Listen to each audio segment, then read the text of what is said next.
Alright, so we're recording, and I don't really know if we're going to cut this stuff. Yeah. Hey, what's up, guys?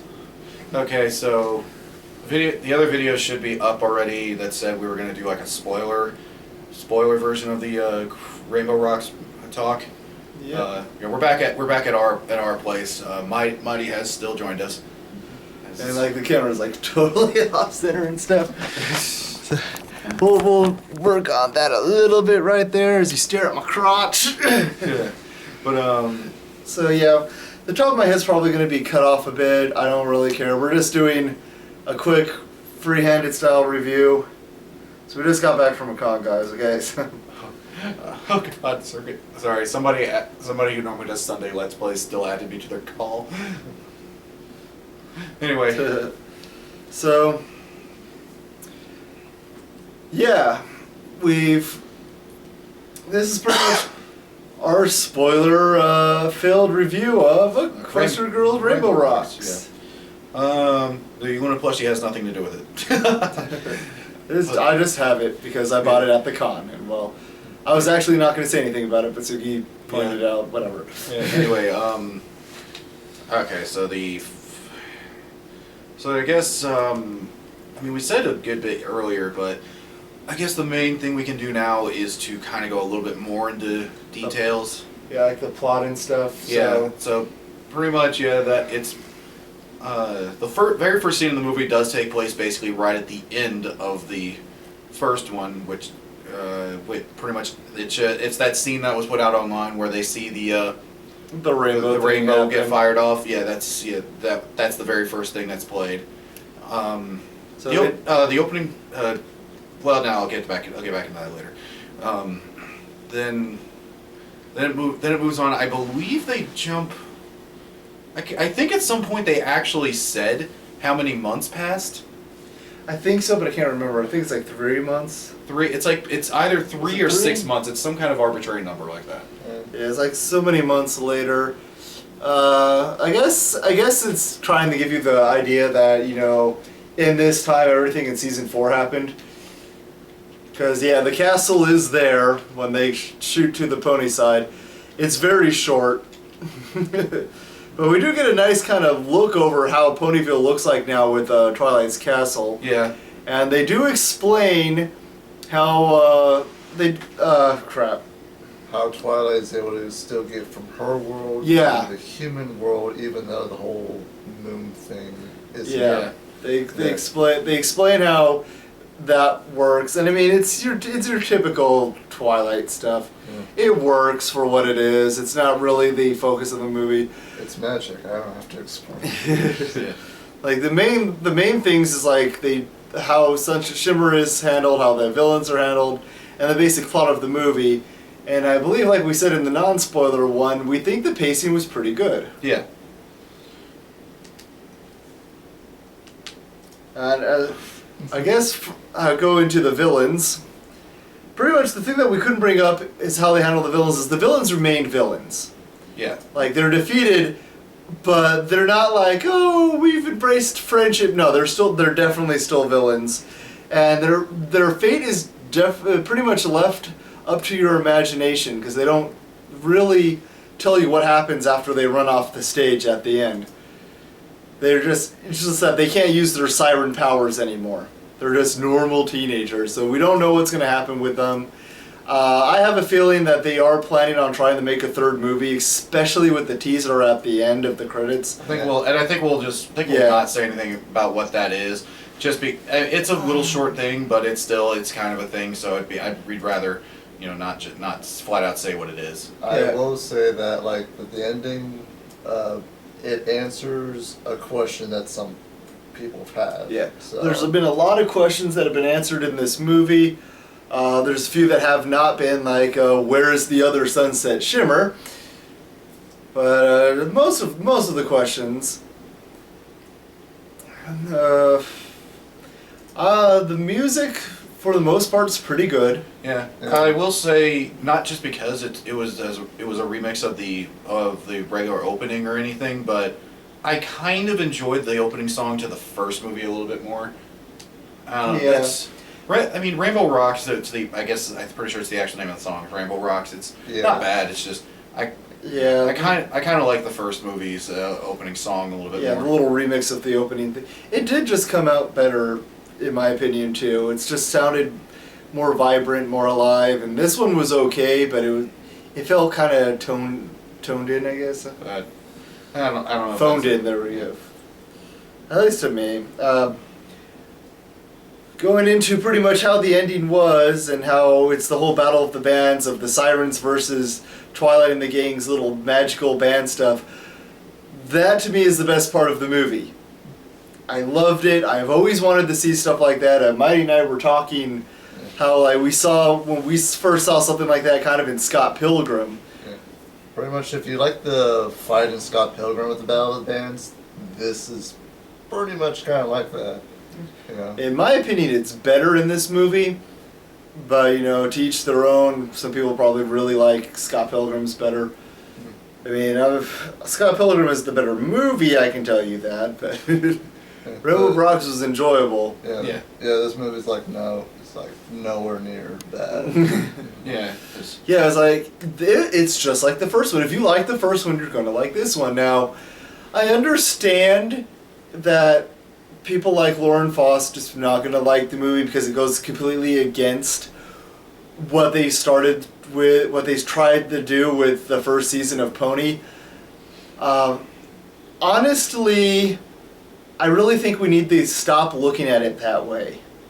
We need to look at it for what it is, and it's not just a cash cow. I mean, yes, it is, but they're trying to tell a good story, and they are succeeding. They succeeded with the first one, they succeeded with the second one. Yes, there are flaws. Yeah. There were flaws in the first season of Pony, whether you want to admit it or not. What I probably have to say is go against Lauren Foss and some of those other stuff. It's typical high school and stuff like that, but they don't really do a whole lot of the high school cliches. There's still high school stuff in it, but it's not like it's pretty much like if you imagined what high school would be like in Pony. That's exactly what it is. Yeah. Because it has the Pony twist. pretty much if you take a bad high school movie and everything, it's here's all the bad cliches and horribleness. If you're going in here expecting to see High School Musical Rainbow Rocks, you're going to be disappointed because it's not anything like those movies. It's pretty much it's still the great stuff. It's just it just happens to take place. Pretty much all the songs are contained essentially to the competition, minus would it only be one?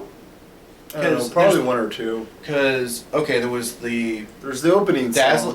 The Dazzlings is what they were called, right? Yeah. Yeah, the Dazzlings. That's what the three villains call their band. They do one in the cafeteria, which you've all probably seen by now. Yeah, that was not part of the competition. Technically. And you can't really count every time they just sit there and go. It wasn't in the competition, but it was to get people into the competition. So it doesn't really matter. I mean, the songs are pretty decent. Yeah. There's a couple that just aren't that great. One you don't really hear too much of, which is Trixie's song, like I mentioned. I've heard the full version. It's just, out of all of this, they finally give Trixie a song, and it just, I don't know. I think they could have done better with that. I guess I shouldn't have expected something like This Day Aria, but something better than that. Yeah, but And I'm pretty sure we've figured out what the worst best song is. That I don't remember exactly who was tweeting about it, but somebody was tweeting about it. Well, there's a couple that it could be at the very least. It could be the counterspell that Twilight and them are trying to sing, but we're guessing it's the impromptu ramp. Let me think. What else was there that I was gonna bring up on this? It's Oh, yes, you're finally saying hi. You're finally saying hi. Of course, there she goes. I put the plushie down and scared her because I wanted to pick her up, but no. So let me think. It's what else was there I was gonna say on this? It's Well, we've just got the day to get better. I don't remember the rest of the words. Yeah, but well, I think I said it earlier how I think I said it earlier in the earlier video where I like how the villains were used in this movie better than Sunset Shimmer was in the first one. Like in this one, they feel like so much more of a constant presence than Sunset really did. Like, and I think the main problem with that is that at the same time as Sunset's trying to be a villain in the first one, they're also just trying to tell the story of Twilight getting used to the world. Yeah. So and I think it didn't get balanced out that well. Like Really? what's on? Wow. She was just doing that thing. Wow, she really doesn't want to be picked up right now, huh? I guess not. I'll try again later. I think she's probably mad at us for not being here for 3 days. Too bad. Yeah, but in this one, like I would almost bank on like at least every other scene, you see the villains. They're there in some regard, and usually they're doing something that factors into the plot, like. You know, obviously, first time we see them introducing them. Then the first time they show up at the school, they're sort of just it's them basically casing their situation, seeing what they've got to work with. And it's pretty much like they're definitely being villains, and they're definitely being a threat, and their plans seem to make a bit more sense. The thing I like about them is like that they were like more character, like you got to see much more of their personality. Like, Sunset Shimmer was just your typical. Yeah, it's like, I want to be the queen of the ball and I'm evil. All these guys like, we like power, but we all, there's like, essentially it was them wanting to. Okay, they basically wanted to rule the world. Cue the Star Trek joke here. They wanted to do that. I think that was the overall end. Like that was probably the end goal. Was basically total control. Yeah, but pretty much the main thing was just the fact that they wanted their power back. Period. I just realized that's that ball scroll that was for free. Yeah, you had it already. Yeah, I know. I told you I did. I forgot about that. If you had waited years, you could have had it for free. That's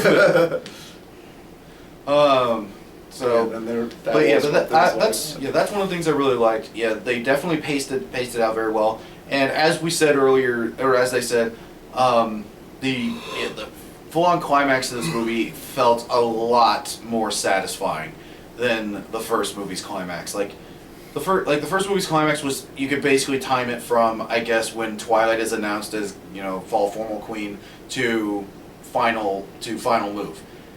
But but the problem is that like it seemed all right up until we got the actual fight, and it was literally just like, I'm Sunset, I transform, shoot laser beam. Oh, it didn't work. We have our own laser beam. Yeah. But this one, like the pretty much villains start their song. Pony, the main group comes in, they do their song, kind of counteract it, kind of goes a little bit back and forth. The villains overpower, but then by the way, up to this point, Sunset still isn't with the band. It's just Twilight. Then Sunset gets brought in and starts putting her part in, and thanks to her, they're able to overpower the other ones. But the way it was played out, definitely felt way better. It was paced very much in a good way. Yeah. Oh, by the way, okay, quick things that I'm just gonna go ahead and let you guys know. One, if you try to show this to someone who has never seen anything of a current generation of Pony, I think they will enjoy this movie. However, there's a lot of references that not Brony in jokes, but fans of the show. Yeah, fans of the show. Like if you've watched the show, they sneak in quite a few things that you'll recognize. One of them being. When the Cutie Mark Crusaders perform, they're performing in their showstoppers outfits. That actually reminds me of something I wanted to point out that I don't know if either of you noticed. Did you happen to see what the video game case looked like when they were during the slumber party? No. They were playing whatever the equivalent they have of to Power Ponies is, because it was the Maniac on the cart. Really? Yes. Oh. So whatever they were playing was Power Ponies, whatever. Oh. Okay. Video game. Okay, so that, that's So that was a little thing. And then but I will say there probably was one big Brony-in joke. I want to say it's a Brony-in joke, and that was the fact that yes, everybody knows Vinyl is in this movie, but she still doesn't talk. Yeah, she doesn't talk. Octavia does. She has a line. Yeah, apparently Octavia yells something while in a crowd, so it's you kind of have to. And being Mighty missed it, but. Yeah, because she sat there and I was like, hey, it's Octavia speaking. I was like, she has a voice now, and I think I may have just like not thought of it. It's like, oh yeah, someone's yelling. Like it didn't register for me. Like, oh yeah, that's Octavia, and she's never spoken before. Yeah, it registered for me. We had that. We had our little cameo of Bon Bon and Lyra. Yeah. They played piano together. Yes. It was sweet. Although I was wondering why was both of them playing piano and Lyra didn't have a lyre or some kind of string instrument. Yeah, it's one of those things. It's one of those random things. But Derpy played a saw. which actually is a thing. You can do that. Yeah. That and the weird ass thing that Pinky pulled out. Oh crap! I can't remember what it's called because she actually says what it's called, and I pretty much had to inform VM here that it's an actual thing. Because I was looking at that, I was like, that what? Yeah, it's like if you remember old horror movies, like the noise in the background that you hear that woo, that sort of like mysterious noise. Yeah, that's what that does. That's what that is. And it's so. But I don't remember what it's called. But Pinky actually pulls it out, and I'm like. And I went, wow, that's a really random thing to reference. It's just that instrument. But it fits Pinky really well. Yeah. I almost wonder if just Daniel Ingram had one laying around when they were writing that scene. Like Daniel Ingram might have been there or something. It might have been just a meeting, and he just brought that. He might have just had that instrument there, and he was like messing around with it to do something else. So hey, let's try to fit this in. Yeah. There are some great cameos of certain pretty much humanized versions of ponies that we know. One during the slumber party that we're not going to spoil. Yeah. But it's awesome. Yes. Favorite joke of the whole thing. Favorite joke in the entire film. Yeah. Oh, that one. Yeah. Yeah, that was definitely awesome. Yeah. I don't really think there's much else we can say. It was really good. We enjoyed it. Make sure you stick around to the end of the credits for the little surprise. Yeah. Oh, you know what? One other thing I do want to go into this. I think the lesson that they were essentially trying to teach the Twilight on this one actually really does work. Or because it really works in this regard. Because essentially it was basically what happens in this one is Twilight and everybody sort of learns that nobody has all the answers to the problems, and that this is essentially Twilight kind of learns the Applejack lesson from Applebuck season in a way. Yeah, it's like, hey, but for a different reason. Yeah. But Twilight feels like she has to do it because because she's the one who can do it, sort of thing. Like everyone's looking up to her, like, hey. So they all brought her in because they figured it's like she'll be able to help us with this thing, and it was pretty much like she didn't know she could, and then turns out, friendship, as usual with ponies. It's all down to friendship. I will say, to be perfectly honest. Spike was incredibly throwaway in this movie. Yeah, I was just about to mention that. Like, he barely has anything to do with it except for he was just there to occasionally have a joke. Yeah. And he did and there is a part where the main cast gets trapped in a room because before the finals of the contest, and basically he's the one who goes and figures out how to get them out. Yeah, so that was pretty much the main reason he was there, was for that one scene. And for those of you who are wondering about Flash Sentry, he's there, and kind of like the first film, if he wasn't there, you wouldn't notice too much. But it's he has one scene that works into the plot, where essentially because he's being controlled, it really affects Twilight. Yeah. I think the main problem with Flash is that there is something there. It's just that the plots that are there pretty much keep him from being involved. Yeah. I think like maybe he'll, if there's going to be a third movie, I think he'll have a bigger role since there's that other person in there. You know, since we're trying to keep it. Yeah. Since we're trying to keep it by like. Oh, right, yeah. Since Like, Yeah. I would say, and I'm sure people would disagree with me, but I actually kind of want to see an Equestria Girls series because depending on what they would do, it would give them a chance to actually possibly fix issues with with Flash Sentry not having a whole lot of character. Yeah. There might be chances to actually let him, get involved more often. There's definitely potential that could be had. I guess the only problem with that would be that because there's they don't normally have them like. Well, then again, okay, spoiler. The other Twilight can basically come back anytime they want her to come back. Yeah. Yeah. So essentially, there's always that access, but I mean, there's. Without magic going on in the other world, it then basically it starts to become like normal high school problems essentially. Yeah. Yeah, we'll see if they try anything for like a third movie or whatever. Yeah. So that's pretty much it for this. Thanks for joining us, and we hope you've seen the movie. We hope that. I don't really know what I'm trying to say here, but we hope that you understand it anyway. I hope you've seen the movie and hope you enjoyed the movie. Once again, the comments are open to like good discussion. Please please keep it to good discussion, you guys. Like, pretty much, if you don't like Flash Sentry, I understand. However, he's a thing. He exists, and he doesn't hurt anything. So really, I just don't see the point in. It's the same thing with these movies. Yeah, maybe you don't like the idea that they're doing this, but they don't hurt the main show at all, which is, our fear with the first one. We've already proven that the first movie hasn't affected the series in any way. The only thing it brought on was basically Megan McCarthy screwing with people who hated Flash Sentry. Because come on, in that scene in Three's a Crowd, it could have been any guard. It could have been any generic guard to come out and just announce the Princess Cadence off it. No, but she specifically made it Flash Sentry just to fuck with people. And then people, of course, and then the stare back. And it's like, yeah. And then, of course, the people.